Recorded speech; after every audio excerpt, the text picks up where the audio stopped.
New Texas Giant may have been the first RMC to open, but in my opinion, it is not the worst. This is actually a very, very fun attraction. Because it was the first RMC, it has the old gen restraints with the Gerstlauer trains. These are different, the traditional RMC restraints. They're a lot less heavy and they're more rounded, so I feel like they're a little more comfortable to sit in. And the major pro about these is that when you're stapled, you can still feel airtime. Sometimes when you're stapled in an RMC train, you can't really feel airtime. Kind of feels like you're locked in there. So I feel like these trains are better if you get stapled. Which, by the way, happens on this attraction a lot, and that probably makes sense given the history of this ride. So they do push down, and one op in particular, when I was there, she pushed down really hard, like twice. So, like, chill, bro. Goodness.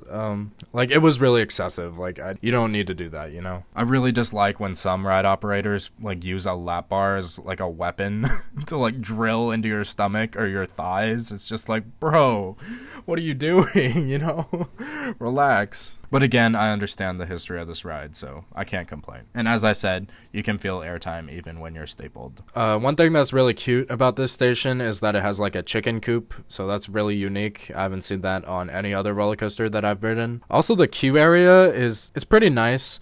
But when I was there in January of 2023, it smelled like a hotel. Like, I don't know if they were using like a cleaning product or something, but it just smelled like a hotel hallway, and it was outdoors. So that was just really bizarre. I've only been to Six Flags Over Texas, technically during 3 different days, but they were all back to back to back. So I've only made one trip to the park, I should say.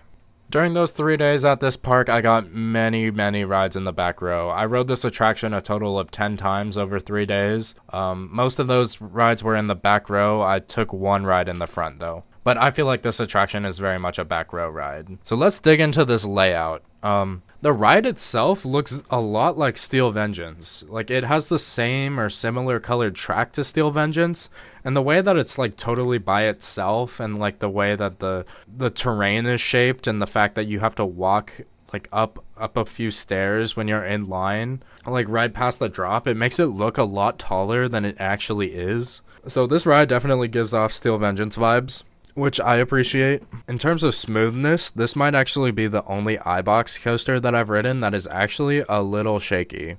When I was there, it was the red train that was giving me problems in particular. I don't remember the blue train that well. As soon as I took note of the shakiness, I was on day 3 and I rode the attraction multiple times, and every time I got the red train, so I didn't get to re-ride on the blue train with that perspective in mind. And to be honest, they take with maintenance, it's probably outdated information anyway, so whatever. But this ride really exceeded my expectations, and part of that is the 4 insane airtime moments that it has. I was expecting this ride to have airtime, but I wasn't expecting it to have, like, it's RMC airtime, you know? It's like modern RMC airtime. It feels the same. They've known what they've been doing the whole time. It's crazy. One of those 4 airtime moments is the first drop in the back row. That's just absolutely insane. I love it. It's a really strong airtime moment. And New Texas Giant follows that up by going into a bunny hop, or like a step up into the first overbank, and that's another very strong airtime moment for the front and back row. If you're in the front, that'll definitely be a lot stronger than the back row. The third, like, goat airtime moment is the hill that's right next to the step up. So after you go through the step up, you go through 3 overbanks, and after the third one, you hit an airtime hill, and that one is very, very powerful. It's definitely my favorite on the ride. It's super strong, it's super sustained, it's awesome.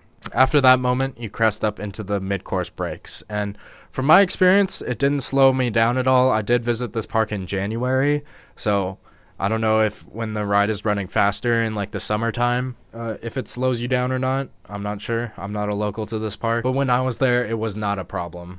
A couple of those hills after the mid-course brake run have like a few floaty moments, but the fourth and final like incredible ejector airtime moment is it dives under the lift hill. In the back row, you get some nice airtime. It's very powerful. So those 4 moments are just absolutely insane, and they are by far my favorite parts of New Texas Giant. But let's dig into those overbanks I kind of glossed over. I feel like they're all very interesting because they all feel very different. which is credit to RMC. I love the variety in this ride experience. Before I rode it, I was like, those kind of look like wasted elements, like if you've never ridden this attraction before, because turns are boring, and RMC doesn't really do turns anymore. They do like outer banks and twisted airtime and, you know, stuff like that. But these overbanks are actually really, really solid. They're awesome. The first one is my second favorite. If you're in the right seat, you'll actually get some solid floater airtime. I did not get that in the left seat though, so just be aware of that. Make sure you sit on the right side of the train to experience that. The second overbank is by far my favorite because it has a straight drop coming out of it, and that's another solid airtime moment. I just don't think it's good enough to be considered in the same tier as the 4 other airtime moments that we already discussed. And then the third overbank is kind of just a traditional overbank. It's fine. Might get a little bit of weightlessness, but that's about it. So I love the variation. The profiling is all different on all 3 of these elements, so it's absolutely great. Going back to the second half of this attraction, after that 4th really strong airtime moment, you make a turn back into the structure. You go through a few hills that are like kind of floaty, weightless feeling. It's not like insane ejector, but they're still fun. When you're going back over like the river, you get like really close to track that you already went over, so that's actually a really cool near miss. But once that happens, you go into a tunnel, and that's pretty much when the ride dies. During the second tunnel, there's like a straight track section that is probably the tamest sequence on any RMC that has ever been built. Like, straight track and RMC should not be in the same sentence, so it's kind of wild that one of their attractions just has like a straight track section, like during the actual ride experience. But once you come out of the tunnel, New Texas Giant throws in one more bunny hill, and that's a solid airtime moment to end the attraction. So it ends on a good note. So that's what's important. Overall, this ride experience just absolutely blew me away. I was not expecting it to be as good as I thought as it was. Like, on paper, this should be the worst one because it was the first one, you know? You expect RMC to get better as they do their thing. You know, they get more projects and stuff. So I was expecting to not like this, but I like it a lot better than Joker at Six Flags Discovery Kingdom. I think it does, aside from inversions, it does everything Joker does better. So that's another attraction I'd like to discuss another day. New Texas Giant is absolutely incredible. I love the trains. I love how it's a car. I love how there's like little Texas Longhorns on the front of it. It's just very well done, and I hope I can get back to Six Flags Over Texas at some point to get more laps in on New Texas Giant, which should probably have a new name by now because it's over a decade old. In hindsight, I probably should have been expecting more from this attraction. I got to ride Iron Rattler way back in 2019, and I was blown away by Iron Rattler. At the time, it was my second overall roller coaster in my rankings. So getting to ride Iron Rattler's predecessor was a really interesting experience. And I still think Iron Rattler's better. As I said, I rode that thing in 2019, so my memories of it are kind of faded. New Texas Giant gives it a run for its money. It's still like a decision you have to make. You know, it's like they're both very good quality.